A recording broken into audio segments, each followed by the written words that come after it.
What's going on, YouTube?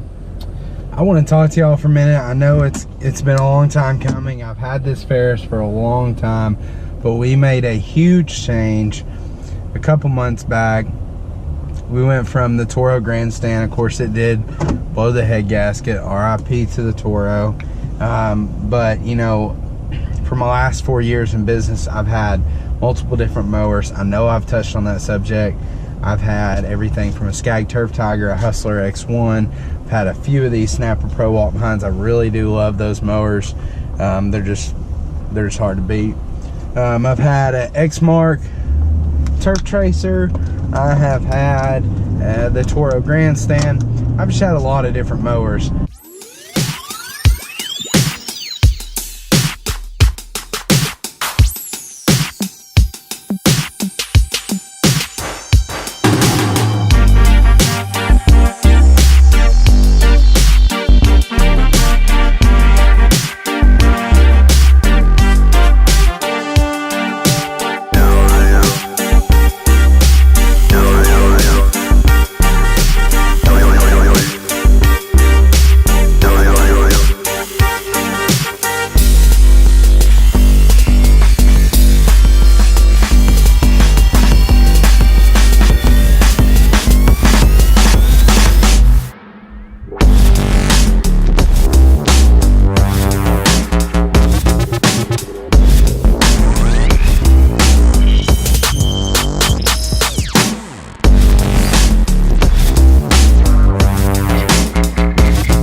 Mower that I get on 99% of the time, we pull up to yard, I get on that mower, I use that mower, and pretty much it takes care of the whole yard. I'm running the Ferris Z2 52 inch. I have demoed some Z3s. I've demoed a Z261. I do a 61 is in the near future. What motor it will be on it, that's to be decided. The biggest thing that was different with this mower, not only because it was the first new mower I bought, I've bought some mowers like new, but not actually from a dealer. The biggest difference we made was we went to EFI. Carbureted EFI. I know it's a discussion right now. I know that some companies, they're just doing EFI. For instance, Briggs & Stratton Vanguard, it's all EFI, and it's got that oil guard system on it, which is a pretty cool idea. I can't wait to see how that works out. And in the long term, if it works out really good, why would you not do it? 500-hour oil changes. Yeah, I wish I only had to change my oil every 500 hours on my mower. But that's beside the point. EFI versus carbureted. All my mowers in the past, they've all been carbureted. I've never had an EFI engine until I picked up the Ferris Z2. Intentionally, I went and I bought a carbureted Ferris Z2. That was what I thought. Come to find out, there was a little mix-up, and they had put together an EFI engine and had me signed up for an EFI Kawasaki versus the carbureted Kawasaki that I thought I was buying. But I'm so happy that I went with the EFI. The fuel difference between the EFI and the carbureted is dramatically different. I'm saving so much fuel every single week, and every bit of fuel that I'm saving, that's more money I'm making. So every bit of fuel and every less times where I'm to stop and fill up the mower because it's constantly empty, because 8.5 gallons in a mower that's getting ran all day on 20+ yards, it's not lasting that long on the carbureted engines that I've had in the past. Even the Hustler I had, it had 2 fuel tanks, and on a good day I'd run through both fuel tanks.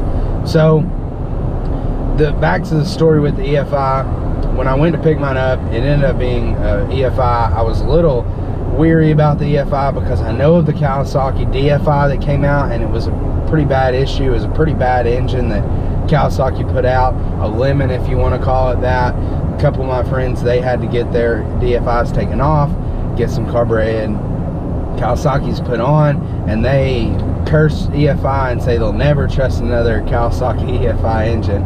But the FX731V, it is not the same as the DFI engine that was causing all the issues. The FX731V is Kawasaki is actually like, it's their pride, it's their bread and butter, it's their engine that's supposed to push Kawasaki into the EFI market and put them the forerunner in the EFI market. They've also got the EFI engine out, I believe it's a 35, 32 horse, somewhere around there. It comes on the Z3X. I think we're going to see that transition over onto probably a Wright Standard ZK, and maybe a couple other stand-ons, but you know, what else matters besides those two stand-ons, and the Ferris and the Wright? There's really nothing else out there that, you know, can, but anyway, that's beside the point. So I did not want an EFI, but I'm so glad I got an EFI. The fuel is different. The way that mower handles tall grass, thick grass, wet grass, because we got a little rain this year, you know. The way it's handled, that grass has been amazing. And the way that they are talking, these engines are supposed to start handling thicker grass versus thinner grass, is awesome. I mean, the idea behind this mower and the motor, it has a built-in computer, is that when you're mowing through thin, easy to mow grass, you know, regular to maintain, either fescue or zoysia, you know, stuff that's not too hard to cut with a decent set of blades, the idea is this thing isn't going to need to use that much fuel. It's not going to need to go that high of RPMs, and you're still going to get that optimal blade speed that you need to get a good cut, clean cut.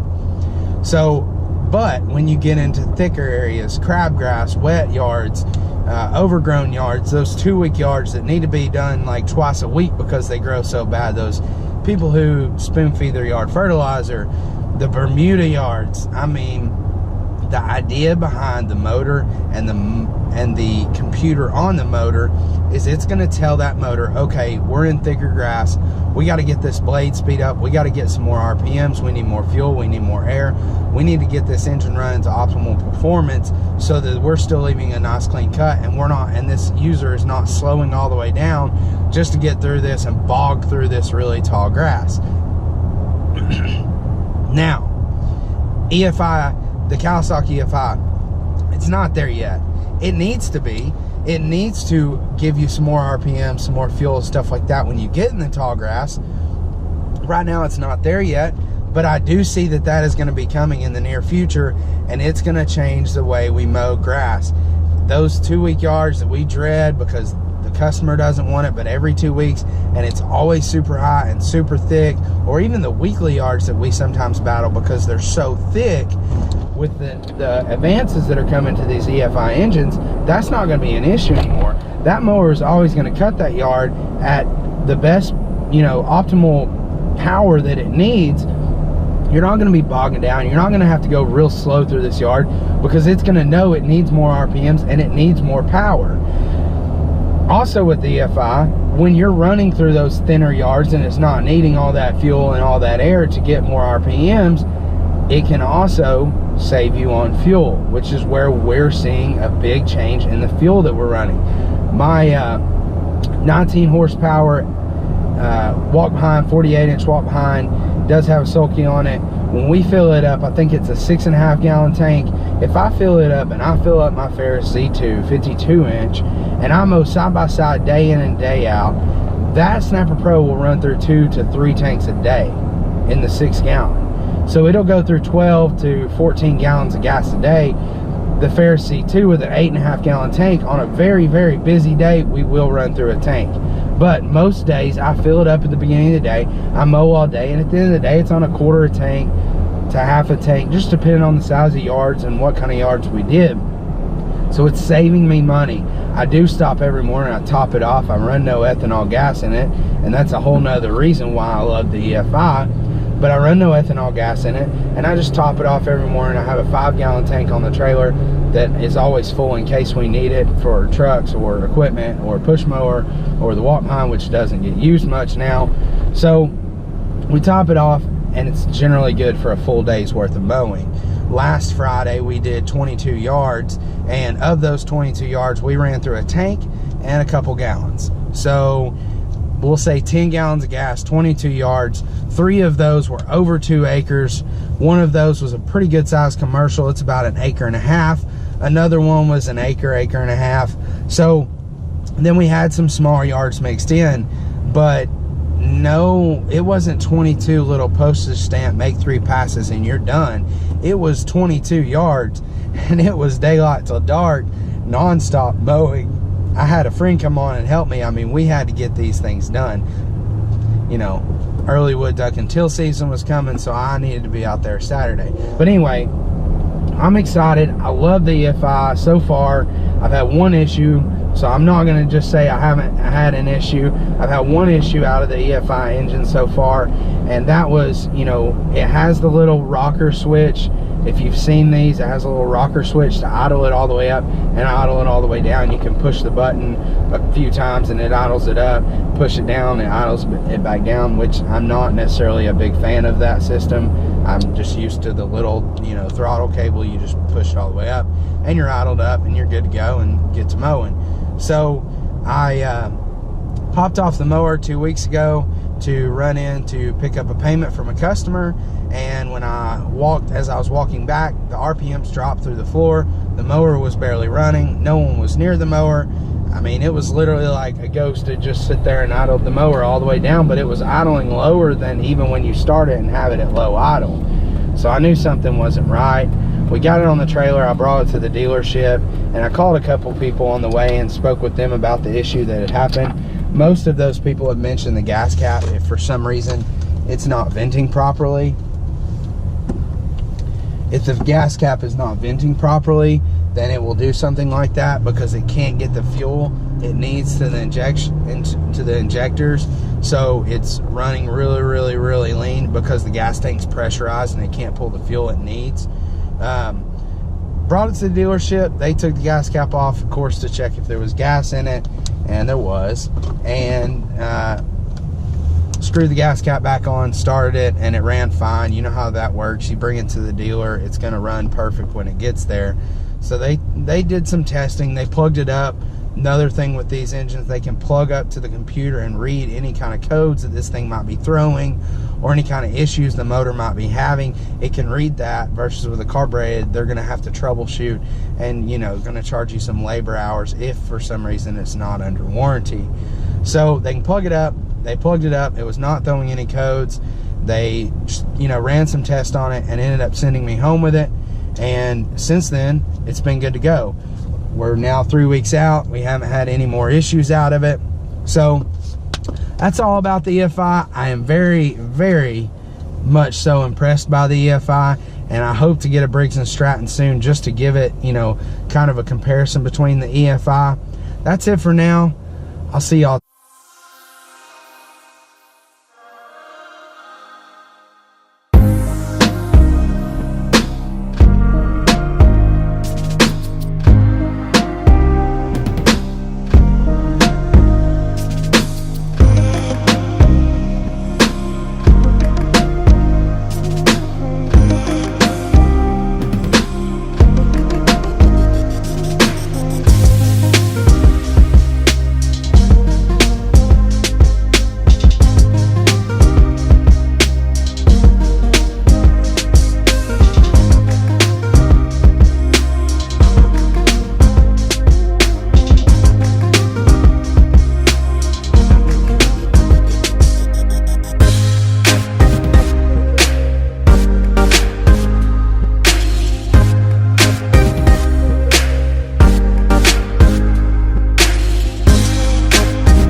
get them greased up and get them ready. Monday's coming soon.